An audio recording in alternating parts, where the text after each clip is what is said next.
নমস্কার, দিনলিপি উইথ রিয়ার পরিবার থেকে আবার একটা নতুন ভিডিও নিয়ে হাজির হলাম। তো আজকে দেখাবো হচ্ছে সজনে ফুলের চচ্চড়ি। সজনে ফুল আমরা কম বেশি অনেকেই জানি খেতে, আবার অনেকে খাই না। তো আমরা যেমন খাই আর খেতে খুব ভালোও লাগে, আর এই রেসিপিটা না খুব সুন্দর হয়। প্রথমে সজনে ফুলগুলোকে ভালো করে বেছে ধুয়ে নিয়েছি, দিয়ে গরম জলে একটু সিদ্ধ করে নিয়েছি। তো গরম জলে সিদ্ধ করার পর জলটা ছেঁকে তুলে নিয়েছি, আর তেলে আগে বেগুনটাকে ভেজে রেখেছি। তারপর আবার একটু অল্প তেল দিয়ে পাঁচ ফোড়ন দিয়ে আলু কটাকে ভেজেছি। ভাজতে থাকার পর আমরা সর্ষে বাটাটাকে দিয়েছি, ওর মধ্যে টমেটো, হলুদ, নুন আর কাশ্মীরি লঙ্কা, ব্যাস আর কিচ্ছু দেবো না।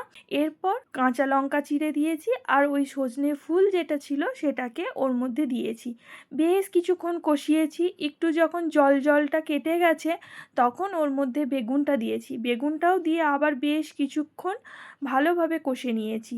এরপর ঢাকা চাপা দিয়ে দিয়েছি, আর যখন শুকনো শুকনো হয়ে গেছে নামাবার আগে সামান্য সর্ষের তেল ছড়িয়ে নামিয়ে দিয়েছি। কেমন লাগলো ভিডিওটি জানাবেন, আর প্লিজ লাইক অ্যান্ড সাবস্ক্রাইব করবেন।